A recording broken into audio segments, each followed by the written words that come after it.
আজকের ভিডিওটা শুধুমাত্র রসমালাই লাভারদের জন্য। সো হ্যালো এভরিওয়ান, আমি স্নেহা কেষ্টপুর কলকাতা থেকে একটা ছোট্ট হোম বেকারি চালাই।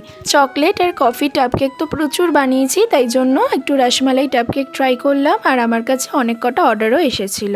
তো রসমালাই টাপ কেকটা আমি বানিয়েছি কিভাবে দেখো। রসমালাই স্পঞ্জ, তার মধ্যে পুরোপুরি রসমালাই যে দুধটা থাকে সেটা দিয়ে কেকটাকে সোকিং করিয়েছি। এর মধ্যে কিন্তু চাইলে পেস্তা বাদামের কুচি অ্যাড করা যায়, কিন্তু বাজেট ওয়াইজ কেক তোমরা কাস্টমাইজ করিয়ে নিতে পারো। আমি অ্যাড করাইনি, বাট ওটা অ্যাড করালে বাজেটটা একটু বেশি পড়ে যায়। সো আমি একদম সিম্পল একটা রসমালাই ফ্লেভার রাখতে চেয়েছিলাম, তাই আমি স্পঞ্জটাকে ওই দুধটা দিয়ে সোকিং করিয়ে নেওয়ার পরে রসমালাই একটা ফ্লেভারের ক্রিম ইউজ করেছি, উপর থেকে আরও কিছুটা মালাই দিয়ে তারপরে ওই রসবড়াগুলোকে টুকরো টুকরো করে দিয়ে দিয়েছি।